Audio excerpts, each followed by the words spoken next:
A black-gloved human hand injects a substance into an egg yolk, and after a few minutes, the egg splits, producing an identical egg. At the same time, a star for Oscar winner Elizabeth Sparkle is unveiled on the Hollywood Walk of Fame. Time passes, the star fades, and soon Sparkle's name no longer shines as brightly. She now hosts a TV exercise show. Despite her advanced age, the woman is physically fit and looks very good.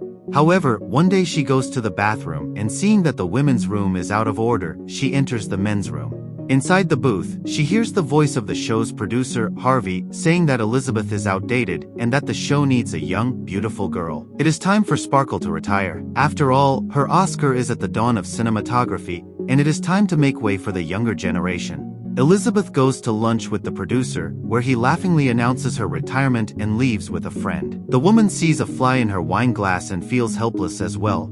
On her way home, the actress is distracted by workers removing her billboard and gets into an accident. At the hospital, the doctor recognizes the star and compliments her, but the woman begins to cry because all her fame is now behind her. Embarrassed, the doctor says goodbye and leaves. However, a young nurse suddenly begins examining Elizabeth's back, muttering that she is perfect for the experiment. Before leaving, he slips a flash drive into her pocket with an ad for a product called Substance. Elizabeth reads the product when an older man calls her. It turns out to be her old classmate, Fred. He is happy to see her and offers to meet her and reminisce about their youth. Fred writes his phone number on a random piece of paper, and after soaking it in a pond, gives it to Elizabeth, who pretends to be happy to see her old friend.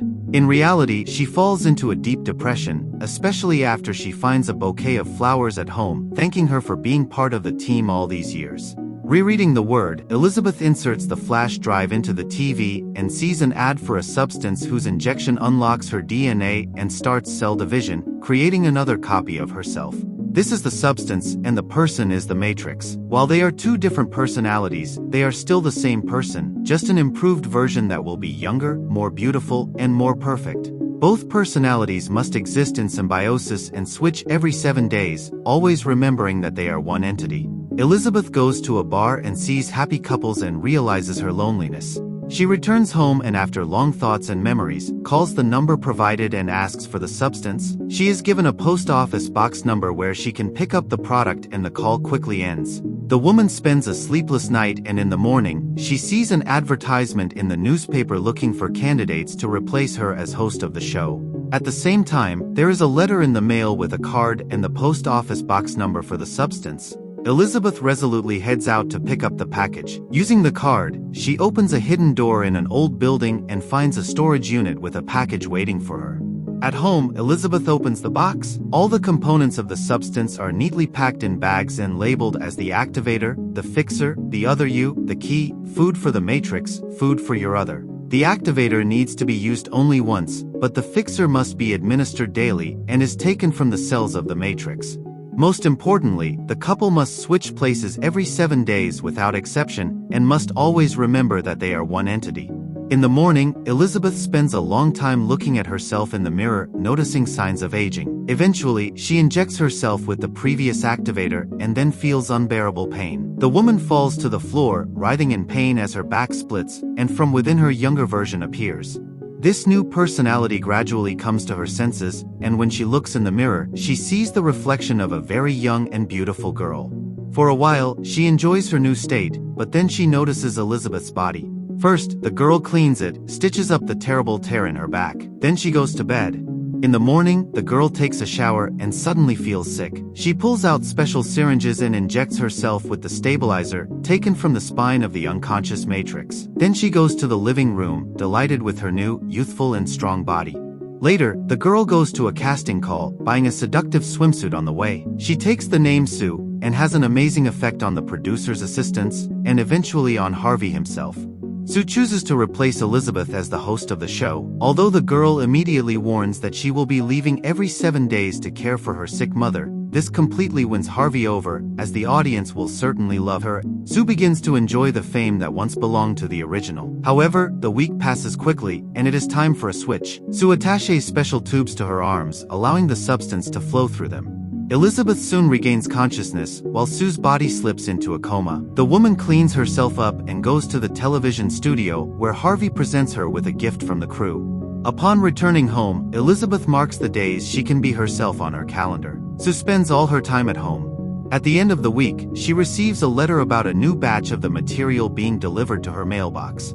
7 days later, they switch roles again. Sue enjoys her new life, appearing in commercials and reveling in her growing popularity. But one day, she starts thinking about the Matrix body and sets up a secret room in the bathroom. Just as she is finished, her neighbor knocks on the door, complaining about the noise of the equipment. When he sees Sue, the man is immediately taken with her and offers to help her, but the girl closes the door and hides Elizabeth's body in the secret room, then replaces her picture on the wall with her own. Sue's show is a huge success, with ratings rising much to the producer's delight. The girl begins to make new friends and attend parties. One evening, she brings a young man home, but when things get intimate, she suddenly feels sick and remembers that it is time to switch. Sue rushes to the secret room and performs an additional installation. She spends the night with the young man and later switches roles with Elizabeth as necessary. When Elizabeth wakes up, she finds the living room in disarray, her hands twisted by gout. Struggling to pull herself together, she calls the number of the substance provider, but they tell her that the changes are irreversible and remind her not to forget that they are one.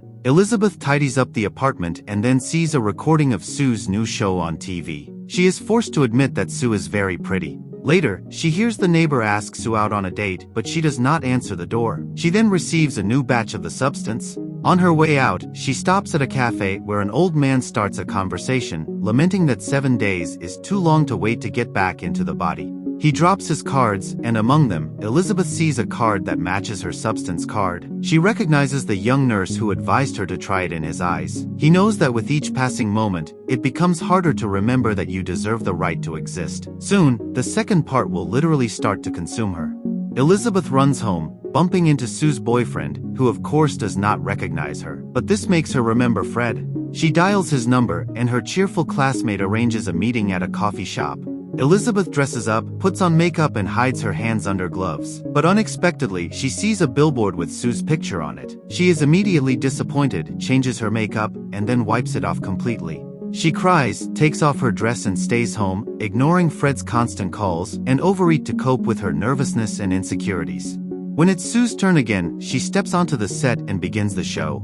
However, during rehearsals, she suddenly feels something protruding under the skin of her buttocks. The girl immediately stops filming, and while the puzzled cameraman tries to understand what he just filmed, she runs to the bathroom, where she finds a lump on her buttocks and a fried chicken leg sticking out of her navel. She realizes that while she leads an active life, Elizabeth is eating too much at home. Sue is furious. She complains to the production manager, but all she hears in return is that they are one.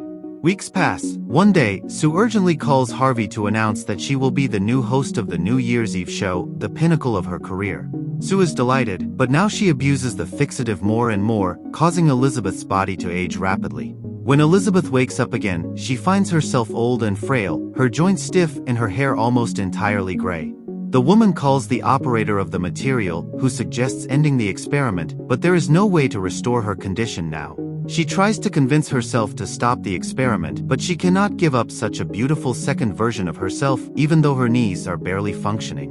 She remembers Harvey's gift. It turns out to be a cookbook, and Elizabeth immerses herself in learning new recipes with renewed energy, while Sue continues to dominate the television screens. One day, Elizabeth hears Sue laughing at her, mocking the aging star, which prompts her to eat even more. Elizabeth becomes so angry that she vows to end the experiment. Switch day comes, and once again, Sue finds a room full of leftover food and empty bottles. In order to gain independence and take advantage of the Matrix's helplessness, Sue stockpiles the fixative for 3 months. However, the day before the show is to air, the fixative runs out. Sue calls the supplier to ask for more, but he says Elizabeth is the only source, and they must switch to replenish the supply. There is simply no other choice. Sue, semi-conscious, begins the switch. Her boyfriend hears strange noises coming from the bathroom, but the girl does not open the door, as inside is a hideous bald woman with a deformed hump. Finally, she screams at him and he runs away. Elizabeth, now a horrific creature, calls the material operator and begs to end the experiment. She then heads for the final push. Back at home, she drags Sue's body into the living room and prepares to inject her with the serum that will kill her duplicate. With the syringe ready, she looks around, staring at the pictures of Sue for a long time. She realizes that she cannot kill her younger duplicate. Elizabeth brings Sue back to consciousness. When she sees the half-empty syringe and realizes what Elizabeth was up to, Sue becomes enraged and beats Matrix to death. Afterwards, she goes to the New Year's Eve parade. She puts on a gorgeous dress, but suddenly Sue feels sick and runs to the bathroom. It turns out that with the death of Matrix, Sue's body has begun to deteriorate rapidly. First, her teeth fall out, making it impossible for her to smile at patrons, which Harvey so desperately wants. Then one of her nails falls off and her ear falls off. In a panic, Sue rushes home, where she injects herself with the last of the tonic, hoping to create a new version of herself. Instead, a monstrous hybrid of both versions, Eliza and Sue, is born. The monster remembers her experience and attempts to beautify herself by wearing a homemade Elizabeth dress and mask before heading to the show. When she arrives at Television Center, she steps on stage and speaks to the audience, but her mask falls off. Screams of horror fill the auditorium, and people call her the monster. The audience flees in panic, and a man decapitates Eliza and Sue, after which her mutilated body floods the entire auditorium with blood. What is left of Eliza and Sue runs out of the studio, into the street, and disintegrates into entrails. Elizabeth's original face manages to crawl to the actress's star on the Walk of Fame, where it looks up, smiles, and dissolves. The next morning, the remaining pool of blood is cleaned, erasing the actress's memory. The film dissects and forcing viewers to reflect on what it means to be yourself and how important it is to accept who you are.